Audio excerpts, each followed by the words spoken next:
幼稚园的书，我都不知道这件事情，因为反正我这样讲，我现在讲过了以后，我什么时候跟你见面呢？你什么时候告诉我呢？所以那个人也是一样，我都不知道。等到经过7年多，这个小孩子5岁半了，他又见到我了，他说我的小孩子现在我很烦恼，因为他太喜欢读书了，读太多了。他现在读什么？读世界名著，5岁半。世界名著字太小，父亲不让他读，他就偷偷读书。所以这个孩子读书的时候很紧张，听到父亲的脚步声了，就把书藏在床下。我在这里玩哦，然后爸爸说玩好，你赶快玩啊，不要读书这样。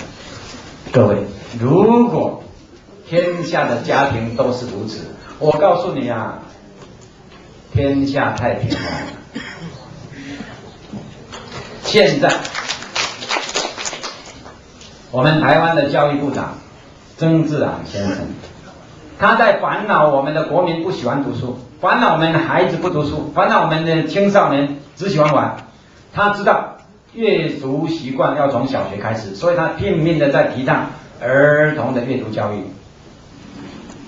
我就告诉人，看谁能够去传话，你不要再提倡了，你用我的方法，你连禁止都禁止不了。有很多老师教的读经以后，小朋友的语文能力一提升，介绍他们看书，越看越喜欢看，理解力越来越高，他的这个知识量超过老师，他们还是喜欢看。下课的时候，老师看全班怎么都不动，老师非常生气，因为他们都在看书。下课就看书了，老师很生气，就说我数到3不出去的我就处罚，1、2、3，大家往外面跑，拿书去外面读。这一种孩子，老师不窝心吗？老师在烦恼什么？这种孩子还要教他数学吗？还要教他自然吗？还要教他社会吗？还要教他语文吗？老师根本不要教书了。但是老师做什么？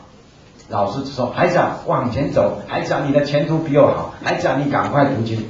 所以老师只做一件事，读经，然后再做一件事，鼓励他多读课外书。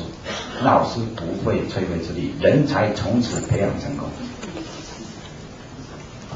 不要再写生字，跟我写一笔一画一勾。你给我造词，你给我造句，你给我作文。教造句跟作文是最笨的老师。造句不用教，作文不用教，只要他看1000本书，他就作文给你看。假如他没有看过1000本书，你作文是白费力气了。要把握教育的重点，不要再浪费老师的青春了。尤其是老师教读经，老师进步最多。以前你没有读过《论语》，趁机会读《论语》；以前没有读过唐诗，趁机会背唐诗。所以老师进步最快。现在我们老师天天到晚只教儿童的东西，老师大学毕业的时候本来很有学问，教了3年，跟儿童差不多。可怜的老师。你为什么不陪他长大？你教他读《论语》，他读《论语》，你也读了《论语》，他会背1本，你会背半本，因为你的记忆力比较差了。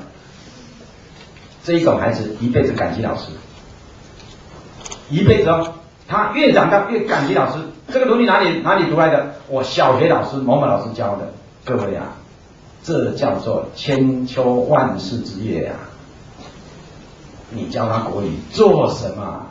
他自己读就好了。然后你教他看书，越看越多，一年看1000本书，这是正常的。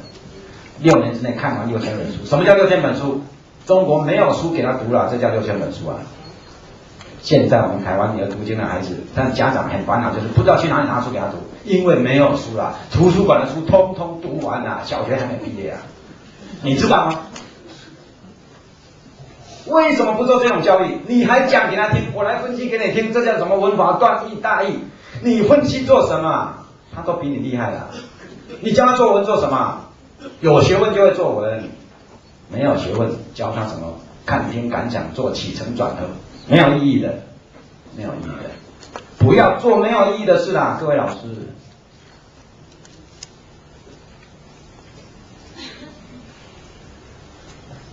英文也很重要。我们读英文怎么读，你知道吗？从第一天读英文开始，就读美国大学所读的书。那么幼稚园怎么读大学所？现在台湾有很多幼稚园的孩子读什么呢？莎士比亚。怎么读？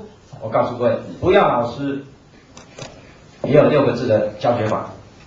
只要你知道6个字，你就可以做最好的英语老师、英文老师，每一个都可以哦。这6个字就是小朋友，跟你念就完了。小朋友跟他念，录音机。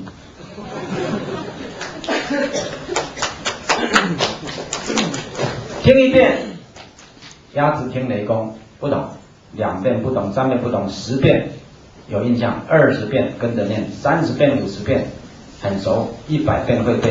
让他这一课或者这一段这5句好了，让他听200遍，1遍忘不了，终身受用。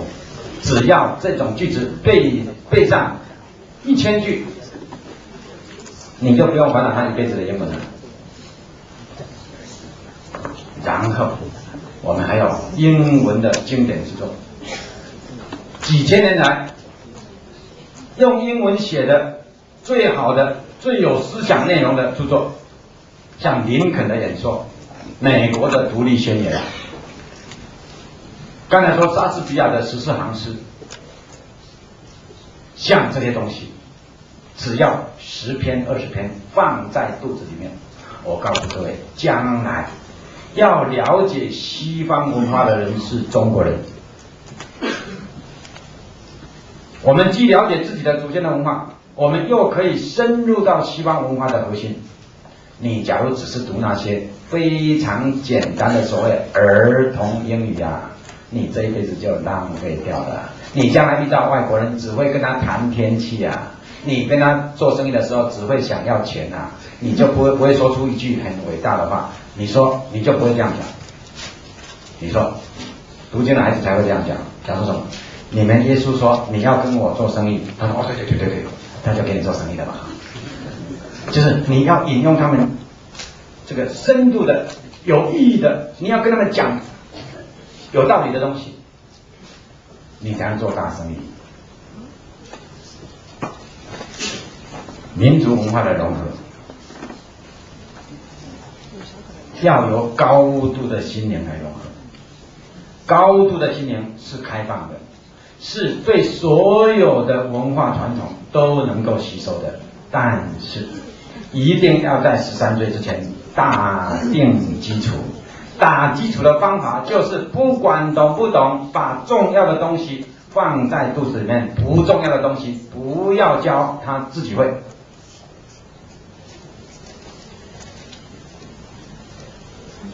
相信了就做，不相信10年以后你再后悔，来不及了，来不及了。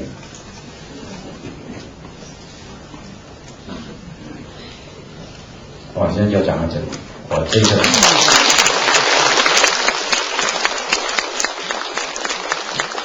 不为任何的目的，知识分子的良心。